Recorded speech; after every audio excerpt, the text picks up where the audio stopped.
Good morning mga ka-idol dyan. Ngayong araw, nag-change oil tayo ng Honda Click na motor natin mga kaibigan. So, nag-drain na tayo ng oil dyan. Naglagay na tayo ng kulan sa may radiator. Ayan, dyan. Tapos naglagay din tayo ng tawag dito, gear oil.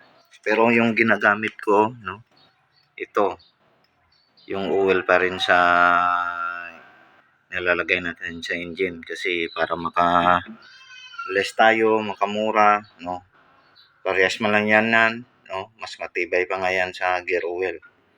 So, yun lang. Thank you. Yung gamit pala natin is Supremium oil. So, solid tayo dito, mga ka-idol.